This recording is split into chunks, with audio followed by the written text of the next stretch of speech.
Hujan turun sejak sore itu, membasahi jalanan kota yang sudah macet sejak siang. Lampu kendaraan memantul di aspal basah, klakson bersahutan, dan di tengah semua itu, Raka tetap mengemudi dengan sabar.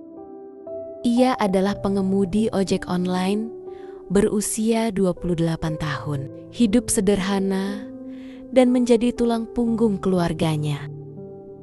Setiap pagi, Raka bangun sebelum subuh di rumah petak sempit di pinggiran kota. Ia tinggal bersama ibunya yang sudah renta dan adik perempuannya yang masih sekolah menengah. Ayahnya telah lama meninggal dan sejak itu Raka mengambil alih peran kepala keluarga. Setelah salat subuh, ia membantu ibunya menyapu halaman kecil, lalu menyiapkan motor, mengecek rem, ban, dan ponsel, modal utama mencari nafkah. Sarapan mereka seringkali sederhana, nasi, telur, dan sambal. Tapi obrolan hangat di meja makan selalu membuat Raka kuat menjalani hari. Lingkungan tempat tinggal Raka cukup padat, gang sempit, rumah berdempetan, anak-anak bermain di sore hari, dan ibu-ibu saling menyapa dari teras ke teras.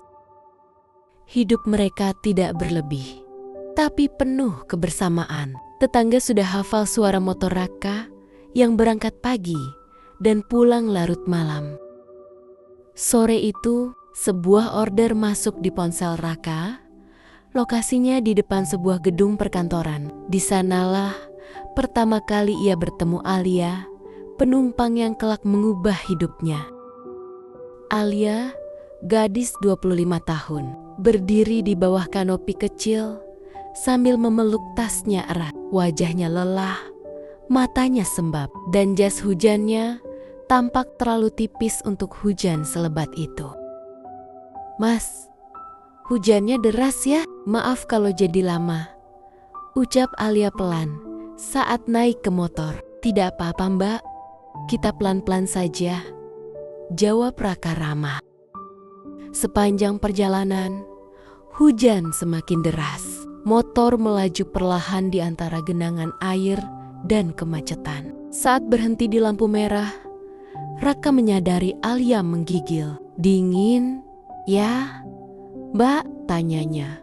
Hati. "Iya, tapi nggak apa-apa," jawab Alia, mencoba tersenyum. Raka membuka sedikit resleting jaketnya dan memberikan penutup tambahan, jas hujan yang ia simpan. Sikap sederhana itu membuat Alia terdiam. Di tengah hari yang berat, perhatian kecil itu terasa sangat berarti. Alia tinggal di rumah sederhana di sisi lain kota bersama ibunya. Ayah Alia juga telah meninggal beberapa tahun lalu. Ibunya berjualan kue basah di pasar pagi, sementara Alia bekerja sebagai staf administrasi di sebuah kantor swasta. Setiap pagi, Alia membantu ibunya membungkus kue sebelum berangkat kerja. Rumah mereka kecil tapi rapi, dengan pot-pot tanaman di depan jendela. Lingkungannya lebih tenang dibanding tempat tinggal Raka. Jalan lebih lebar, pepohonan rindang, dan suara azan maghrib yang menggema di sore hari. Meski terlihat kuat, Alia menyimpan banyak lelah, tanggung jawab keluarga, tekanan pekerjaan, dan kesepian sering membuatnya menangis diam-diam di kamar. Ia jarang bercerita, lebih sering memendam. Sejak hari hujan itu, Alia beberapa kali kembali memesan ojek online, dan entah kebetulan atau takdir, Raka sering menjadi pengemudinya. Dari perjalanan ke perjalanan, obrolan mereka semakin panjang. Tentang Raka yang harus menolak order demi mengantar ibunya ke puskesmas. Tentang Alia yang lelah tapi tetap bertahan demi ibunya.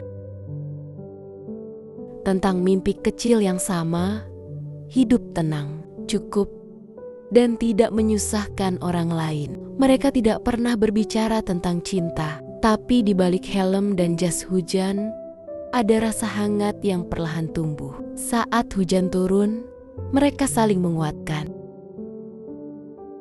Saat macet panjang, mereka saling menghibur dengan cerita ringan. Lingkungan kota yang keras, kemacetan, hujan, dan lelah justru menjadi saksi tumbuhnya rasa itu. Suatu malam, Alia pulang lebih larut dari biasanya. Ia baru saja dimarahi atasannya. Air matanya jatuh saat naik ke motor Raka. "Mas, hidup kok capek ya?" ucapnya lirih. Raka terdiam sejenak, lalu berkata pelan, "Capek itu tanda kita lagi berjuang. Kalau Mbak mau menyerah, ingat, masih ada orang-orang yang sayang dan butuh Mbak." Kata-kata itu sederhana, tapi membuat Alia menangis lebih deras. Bukan karena sedih, melainkan karena merasa dimengerti. Sejak pertemuan-pertemuan kecil di bawah hujan itu, hidup Raka dan Alia perlahan berubah. Mereka tidak pernah secara resmi berjanji apapun, tapi ada kenyamanan yang tumbuh tanpa disadari. Setiap kali Alia memesan ojek online sepulang kerja, hatinya selalu berharap nama Raka yang muncul di layar ponsel. Dan seringkali harapan itu terwujud. Di sela perjalanan, mereka saling berbagi cerita. Raka bercerita tentang ayahnya yang telah lama meninggal dan ibunya yang kini mengandalkan dirinya.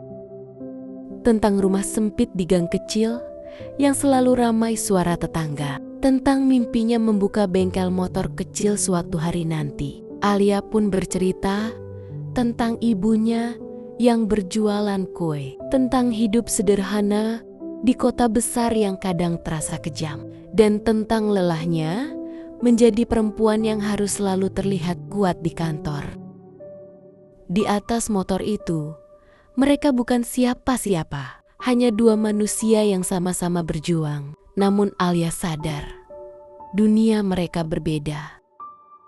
Ia bekerja di kantor ber-AC, mengenakan pakaian rapi, berhadapan dengan atasan dan klien. Sementara Raka berdiri berjam-jam di tengah panas dan hujan, mengejar order demi order.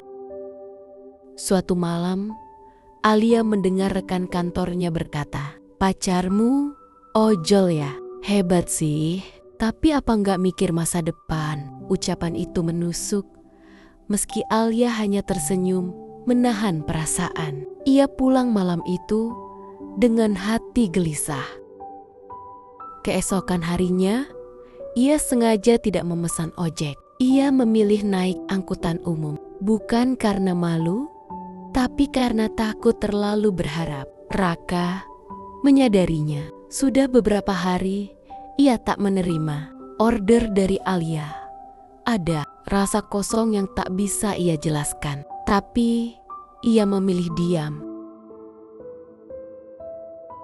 Suatu sore, hujan turun lebih deras dari biasanya. Kota lumpuh oleh kemacetan. Alia terjebak lembur mendadak, dan semua transportasi penuh. Dengan ragu, ia membuka aplikasi. Nama yang muncul membuat dadanya menghangat. Raka. Perjalanan malam itu berat.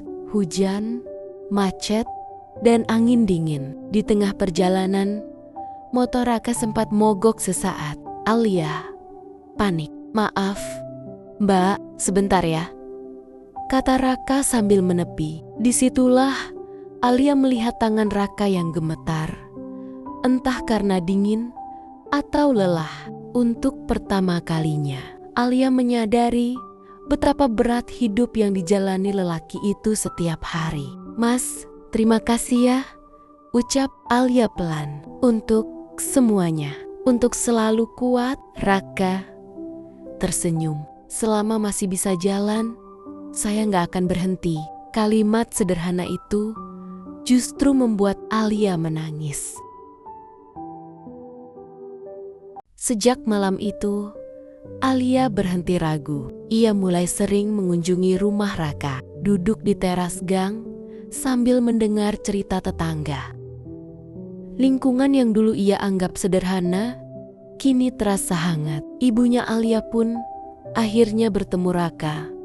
Tidak ada kemewahan, tidak ada janji besar, hanya sopan santun, kerja keras, dan kejujuran yang terlihat jelas. Anak ini bukan orang kaya, kata ibu Alia suatu malam, tapi dia pekerja keras, dan itu yang paling penting.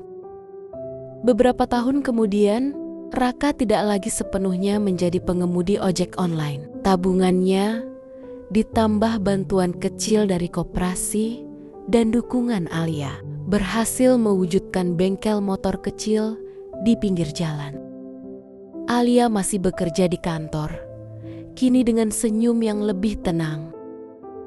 Setiap sore, ia sering mampir ke bengkel, duduk di bangku kayu sambil menunggu Raka menutup pekerjaannya. Hujan masih sering turun di kota itu. Kemacetan masih menjadi bagian hidup mereka. Namun kini, setiap hujan datang, mereka tahu di tengah derasnya kehidupan, dua orang yang saling menguatkan akan selalu menemukan jalan pulang bersama.